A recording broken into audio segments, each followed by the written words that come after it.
Yeah, we go Anaka here. We copy the Anaka. We get to play a bunch of units. Let's make tomorrow today. It's gonna be 4. Classic Mr. X. That's gonna be 2 units. We don't need to attack with the Snow Doggo, right? I mean, opponent's gonna have to block, so I think attacking with the Snow Doggo is fine. What a treat. Just to try to threaten lethal. He also makes these units bigger. Another Snow Doggo. Rally, please. Okay, it wasn't a rally. Hey everyone, Sirturmund here again. And today we're gonna be playing some Ashe LeBlanc. So a little bit of going back to like a classic. Now, this is a weird one to showcase because like I've been saying in the past couple of videos, we do have a very aggressive meta. And usually aggro decks tend to do really well against Ashe and LeBlanc. But I do think that this deck kind of does well against everything else in the meta currently. So it's kind of like, as long as you can dodge the aggro matchups, you end up doing really well. Because now that you have like Snow Doggy, and obviously you get to go back to playing Omen Hawk and then the Glacier Saurian, you get to just make your units so buffed up and be able to kind of spam all the units to then be able to do your whole rally shenanigans with Tactician and LeBlanc, or try to win with the Ashe level up. So like, even though this deck is a little bit weak against aggro, we do have the Snow Dog, which has helped in this aggro matchup now. We're back to playing Omen Hawk, so it's a lot less dangerous than it used to be in the past, and the deck continues to do well against everything else that you might see in the meta because of how powerful stuff like Bloody Business and the other buffs can be. So hope you enjoyed the games coming up soon. If you do, make sure to like the video below and subscribe to us. We post LoR videos every single day. Enjoy the games, and I'll see you at the end for some mulligan tips and in-depth breakdown. In this match, we're going against Jinx Bandle City, so it's going to be aggressive, and this is not good for us. Yeah, like we don't. This aggressive deck is gonna be really bad for us. We want to look for Omen Hawk and Snow Doggy. We get the Snow Doggy. We don't get the Omen Hawk. We have the Assessor. I guess that could be a nice draw. But like the Omen Hawk would have been so nice here. This Brutus Steel could be good. It's just we're gonna take so much damage early, right? And in this matchup, all this damage adds up because we have no healing. And this is like literally one of the worst matchups you could be going into with this deck. So we'll have the Snow Doggy. You'll let me block one and then sacrifice it next turn against the other one. If the opponent has the Chompers, then we just get screwed. Okay, now they don't have the Chompers, fortunately for us. We'll go like this. Block, attack. When the opponent blocks my Snow Doggy, I can go Brutus Steel maybe, I guess. And just trade. Yeah, we'll just trade here, unless the opponent decides not to do it. If they have like a pie toss, then they probably play it right now anyways. Again, if they have a pie toss, then we're gonna play it before we do the Brutus Steel. So we just take, we just take way too much damage. We're gonna have to play this Assessor just like that. Okay, I guess we can play LeBlanc now and go for a Bloody Business. Opponent could have a blowback and kill this LeBlanc. Hopefully they don't, because I want to have this LeBlanc on the field for the Assessor. Okay, so they tapped out a Bloody Business. We can actually Brutus Steel now as well. So we can go like this. Because the problem...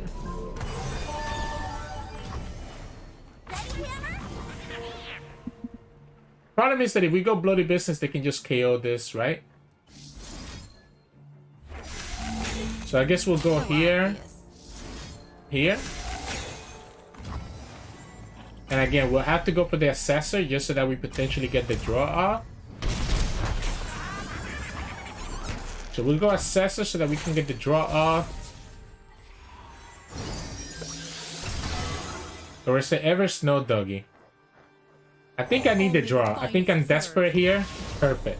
I'm desperate for blockers. This also lets me level up LeBlanc because he's going to be exactly 10.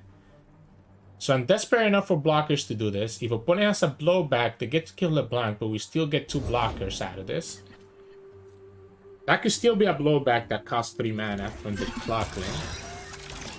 So they have to do the blowback now, otherwise we level up LeBlanc.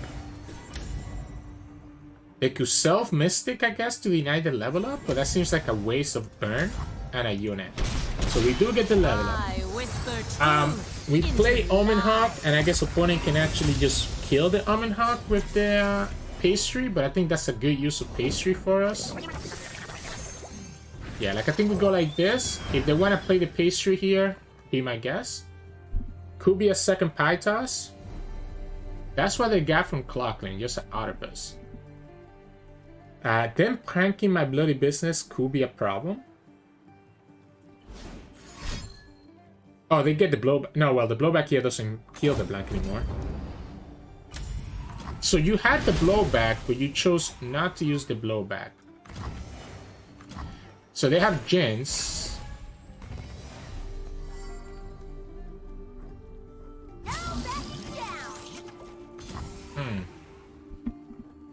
We go here. We go here. See what you've got. We go here. We go down to 6. I guess we'll freeze. Yeah, we'll freeze, right? Still concerned about Jinx, right? We'll freeze. Yeah, the Jinx is still a problem. We'll go here first, and then we'll go Glory Seeker second. Victory requires a Sure. sharp blade.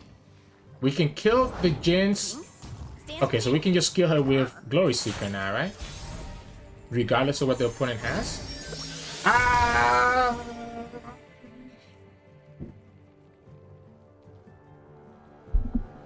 I think it has to be Ashe.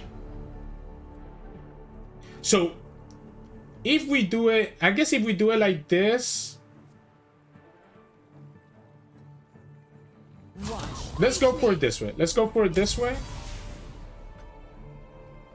Try to think, like, do I have to play this Ashe first? I don't want them to just get the free level up here. I want them to have to give me a card to actually get this level up. So I don't want to just let them get this for free by developing. So I think we go like this first. We have this Bloody Business and the Reputation trigger, so the Bloody Business can kill the Clockling. Maybe I should have kept this Assessor alive, but it's too easy to die to the Pastry. So they do have it anyways. Right, so they have it anyways. They still lose the Jinx. So we're only taking 3 damage. No, it's here somewhere. And then we can play Ashe, I guess? Or do we just play Tactician? They might choose to kill this Jinx, to kill this Glory Seeker, right? So if they go like this, we don't trigger the Reputation. I have to wait until after to play the Ashe and kill the Jinx. In case that this is a second Mystic, I cannot target that girl. So this puts me to 5. This puts me to 3. Like the Clockling hit puts me to 3. So then if the opponent gets a second blowback, they don't have enough cards to actually play it. I will unite the Freljord. So it has to be a second Jinx, second blowback. Because this takes me to 3. Yeah, so second Jinx, second blowback gets in there. Well, again, second blowback gets in there because they can just save the cards and play it the next turn. If they develop here, they get punished by this Omen Hawk. They actually develop. Oh my goodness. Wait a second. So now we don't take any damage? I guess it depends what this is. Okay, so we're taking damage no matter what now because the opponent got the Chompers. Alright, so we have to go like this. Yeah, so we take 2, 3.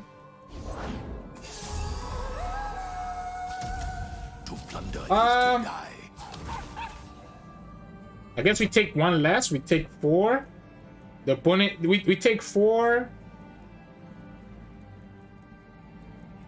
I have to attack. I think I have to attack with the Omen Hawk. I have to attack with the Omen Hawk.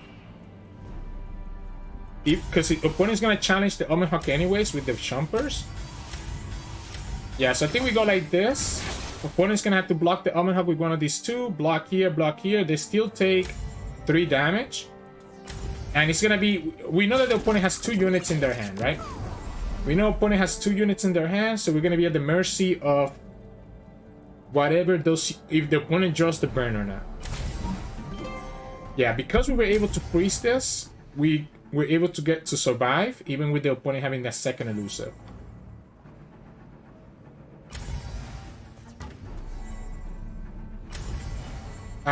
We don't have lethal in the open, unfortunately, unless we get a freeze with Ashe. Well, that's not true because the Chompers cannot. The Chompers is gonna die here, right? So the opponent's gonna only have 2 blockers. No, but this is only dealing 3. So it's still a matter of whether the opponent draws the whether the opponent actually draws the burn or not, right? So if the opponent draws the burn, they get to win no matter what. If we draw another freeze, we can get rid of 2 blockers. Okay, so no matter what, it's not lethal on the open, right? It's not lethal on the open because the opponent has... Oh wait, it is lethal, right? Because the opponent cannot block with the Chompers. Yeah, the opponent cannot block with the Chompers. If they have the burn to kill the Ashe, they have the burn to finish to do the damage. Yeah, because the opponent blocked with the wrong unit last turn, right? They needed to let these Chompers die and keep another one of the units alive. Yeah. Okay. No, GG's. I almost threw the game by developing one, but again, it didn't matter, right? It's like if the opponent had the burn, they had the burn. But by developing, I would have given them the chance to play something like Sonic Urchin to actually draw into the burn, or a Clawclean or something. So GG's. In this match, we're going against Poro King. So Poro King is interesting because they're always going to have so many blockers, right? So they're always going to have enough blockers that I feel like we're not going to really be able to put any pressure. We have to probably try to win with like an Ashe level up. But that's a lot harder said than done, especially when our hand looks so bad. Like, this is not a good hand. We do have ways to kill the Poro King, I guess. So that's good. Not great. Not great. I guess we'll be able to put the Darking Spear on the Glory Seeker and get value that way. Slowly get rid of some Poros while triggering our Plunder. Jana, I answer. They went for the mana, so I don't think I actually played this Glory Seeker. Yeah, so like it's too easy for them to have a spell to remove this Glory Seeker, so I think we just wait. We just wait first and then play her. It's very obvious that the opponent has the... Oh, okay, so it's just Borealis? Alright, so that makes it easy, because now I can easily go here and just kill the first Poro while buffing my stuff up. So Reputation gets triggered, we get to get rid of the first Poro, opponent plays another Poro, and they'll have the Poro snacks. This can let me kill a lot of their stuff, so that's one good thing here. The opponent's gonna have to really look for more Poros. Omen Hawk is cute, but I think we go Combat Cook. I think we go Combat Cook and Glacial Saurian. And again, just get this Reputation trigger. I need something that can give me 5 power, and we get it with the Overwhelm. So again, at this point, we're concerned about triggering Reputation. Opponent can no longer attack, because now we have a good blocker. We go Glacial Saurian, because we have the Combat Cook, and have enough mana for Sky Splitter or Elixir of Iron. Okay, so we get to play a better one now. Go here. Snow Doggy. I think I do still need this Ashe though, right? So the opponent has 8 mana. They can go double here, and that can let them kill this.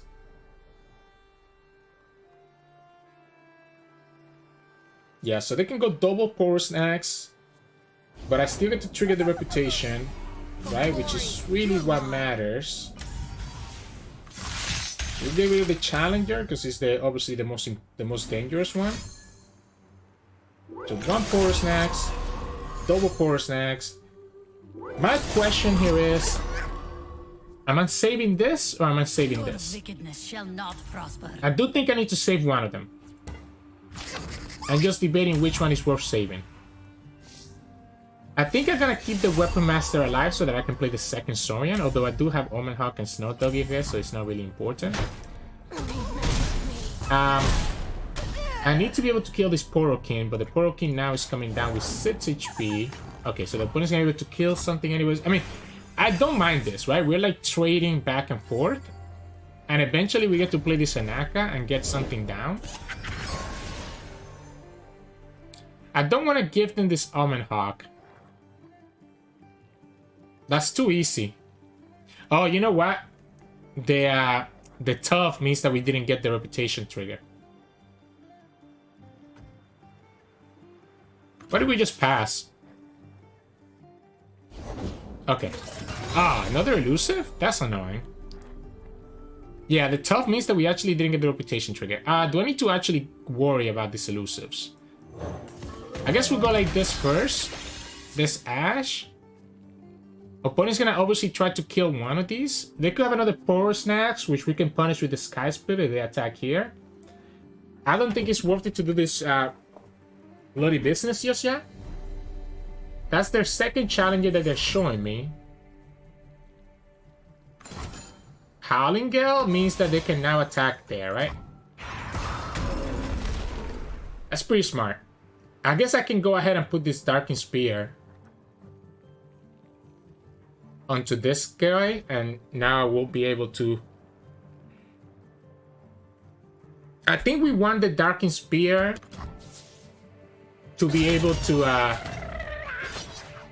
Yeah, I think we want the Darking Spear to be able to actually play the Anaka. And I feel like if I do it now, I'm not going to be able to actually get it right back, right? We are looking to kill these elusives with the Bloody Business and the Omen Hawk to be able to block with. Do we play Ashe or do we have to play LeBlanc? Let's start with LeBlanc first. People to be. They get a ton of Poros. No Poro King yet though, so that's good. I have to play the Omen Hawk, right? There's no question about it. I'm just debating if I also need to... Poro Snacks, if they had a Poro Snacks, I feel like they would have shown it to me already. Because they got pushed 2 more damage last turn. They get Spell Shield.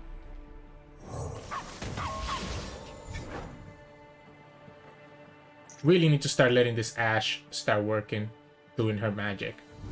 They can still have the Poro Snacks, right? I think... Oh, wow. You really have it? That wasn't created by the Poro stories, right? So I know you have 3 Poros and 1 more card. I know you have exactly 3 Poros and 1 more card. If that card is actually the Poro Snacks, then you're just a good gamer. Then you're just a legend. I don't think I can play around it. You're gonna give me the elusive. If this is the snack, it is the snack. We have to go for units first. We have to go for units first before we do the bloody business. Wow, they just happen to have it, right? We know the last 3 cards are Poros, so the opponent's gonna be able to fill the whole board. So because the opponent is able to fill the whole board, we need to just have units first before we go for this bloody business. So we can fill everything with units. Throw another Omen. Okay, we have double bloody business. That helps a lot. So the double bloody business helps a lot. So that's 1, 2, 4 mana. 5, 6. 7, 8.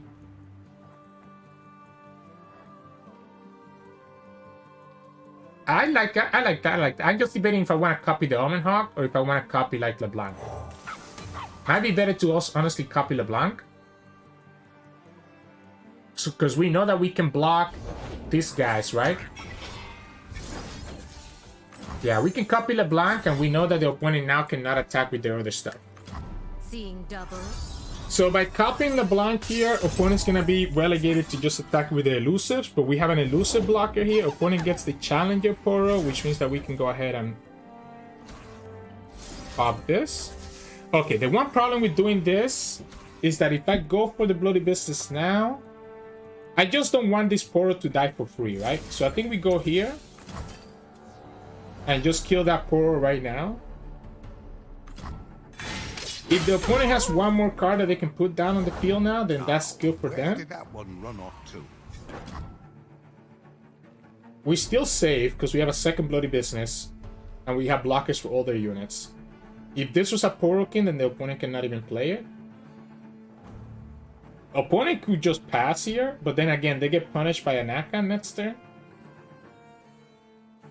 And whatever Anaka gets me. Second elusive is fine, right?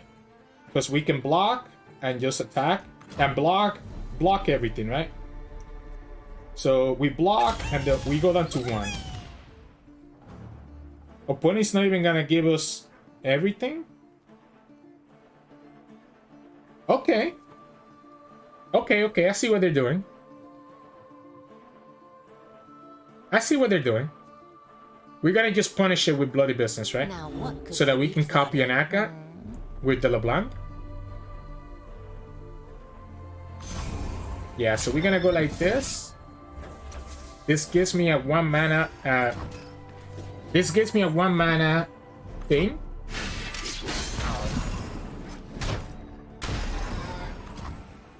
And then we just go Anaka and just hope that we top deck the rally from it, or even just the ambassador will be good.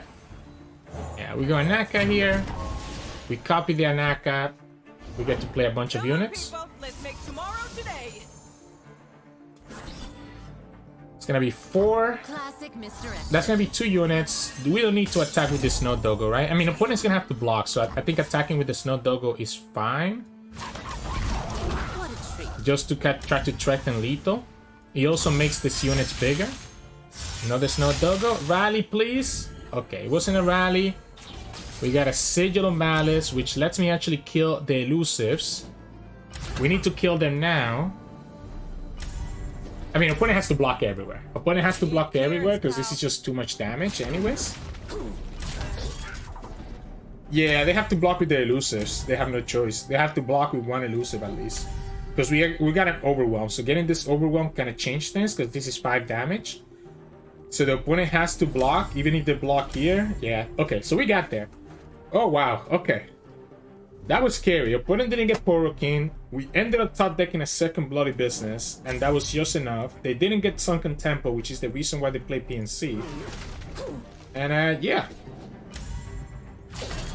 You have to still block everything because this overwhelm kind of changed the game, right?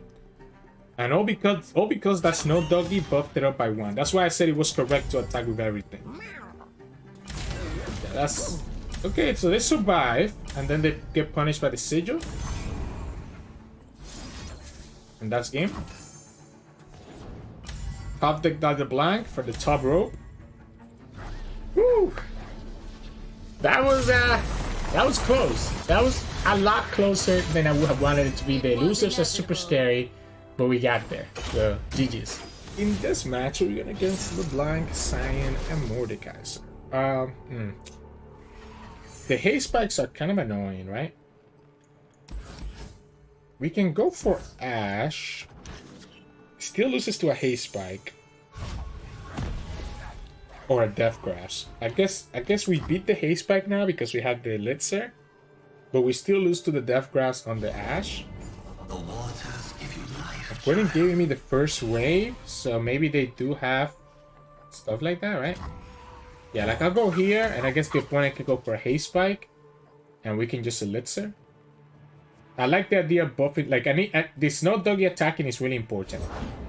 We are nothing without each other. Cool. You are bound to me, and I to you. I don't think I actually go for the Brittle Steel right now, by the way. I go for the Brittle Steel after my attack.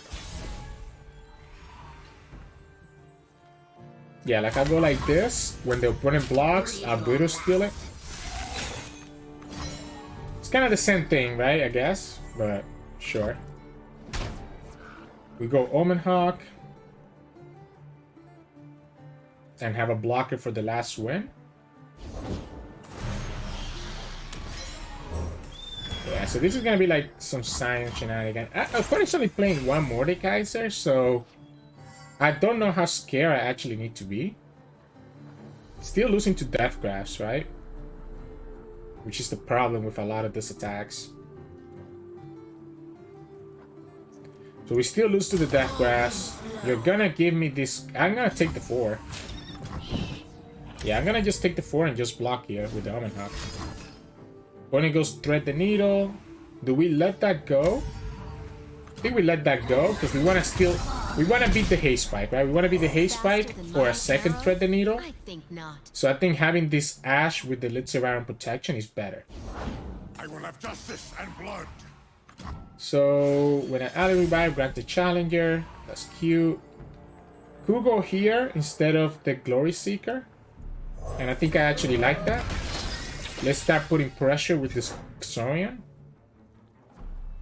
The Ashe is not dying to the Revenant. Again, still losing to a Death Crash though, right? We're not losing to thread the needle. Not only that, but we're gonna be able to actually yeah, so we're gonna be able to actually freeze this, which means that the opponent doesn't even get to kill the Ashe. Unless they have a second removal, which doesn't look like they do. They chose not to block with that? I'm confused. The flash freeze. Okay. Alright, alright. So he gets challenger, but he doesn't get to do it now, right? I guess it's the same, right? I mean, I guess like we're gonna draw the same amount if we go here or here. This gives me access to a flash freeze to be able to actually punish their attack if they actually go for it. The Iron Hound is a problem because the opponent's gonna have their freaking thing next turn. Okay, they're just gonna go. Okay, so they just wanna get the... This still doesn't matter, right? At this point, I think we just block. I think we go like this. If the opponent attacks right now, we're still gonna be in a decent spot because we can block. That triggers the reputation. We pull. Yeah, I think I like this. I like this block here. We want to open attack so that the opponent cannot play their Mordekaiser here, right? So we can go like this, and we're pulling this one.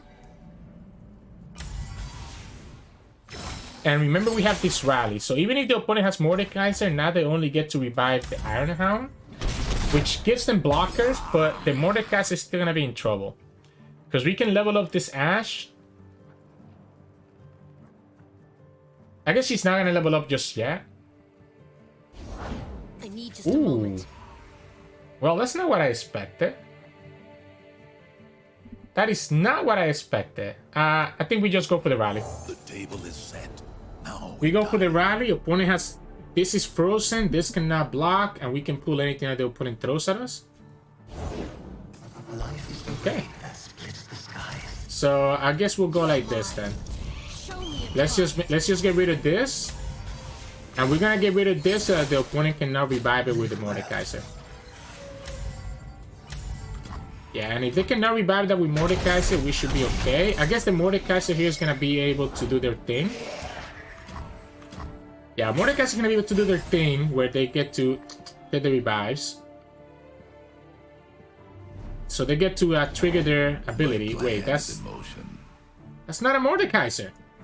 Let's just draw them. And now we get the Brittle Steel, so the opponent literally just dies. Yeah, so LeBlanc, Brittle Steel, Bloody Business. We should be okay. you are vulnerable. We should 100% be okay. I know a challenge when I see one. Ashe levels up. This is 10. Aim is true.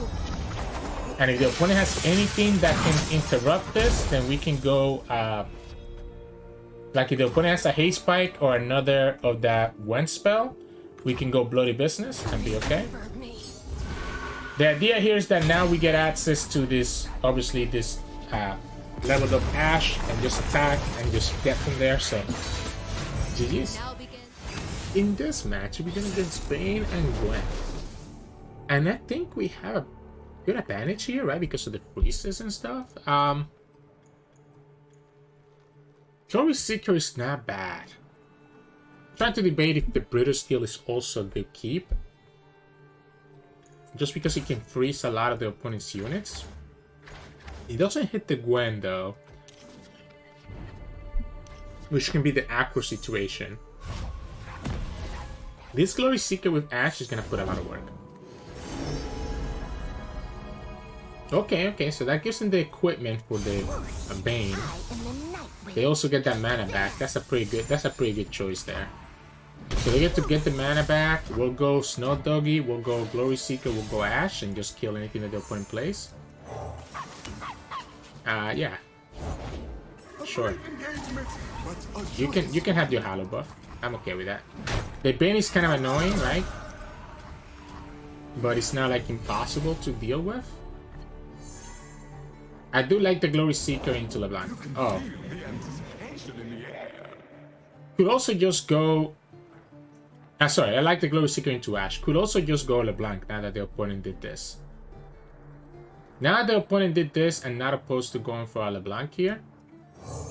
To have this Breeder Steel to be able to kind of punish the opponent. Because we don't need to play Ashe next turn, we can just play a Glory Seeker. Yeah, so now see what they did there? So now we can go like this. And we get to KO them and we get to progress the LeBlanc. This Ghostly Band, of course, can let them defend themselves. Let's go ahead and play this Ashe. Even if the opponent has a Gwen, because we have the Flash Freezes now. This will level up off of these two cards, right? So we want to go like this. You want it to level up and then for this to hit last, so that you're really gonna be at 2 out of 15 after the level up. I guess the opponent can have a glimpse here, and that will stop her for striking. Haste Spike, kill the LeBlanc. It was a glimpse. Okay, so LeBlanc doesn't level up. Opponent gets the Ghastly Band, but again, the idea is that now we have this Flash Freeze, which puts us such a better position to be able to just stop whatever the opponent wants to do. Even if they have Gwen here, which doesn't look like they do.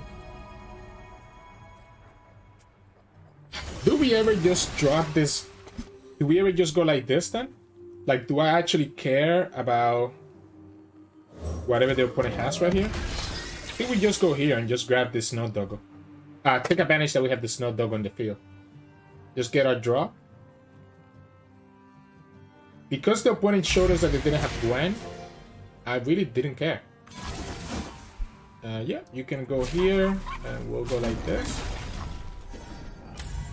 You have to have a Haste Spike or a single combat, and you're gonna have to choose Ashe or LeBlanc. You cannot kill both. Thread the Needle, okay. So they go ahead and kill. They choose the LeBlanc, right? Which actually ends up being the wrong choice, because now I can go Glory Seeker. Yeah, we can go Glory Seeker. Requires a sharp blade. And whatever they play, we can just challenge. Like, even if they play this Ghostly Band. Okay, we'll go second Glory Seeker. The blade, secure the kill. They have a Haste Spike that can kill one of them. But we still get our reputation off between the two cards here.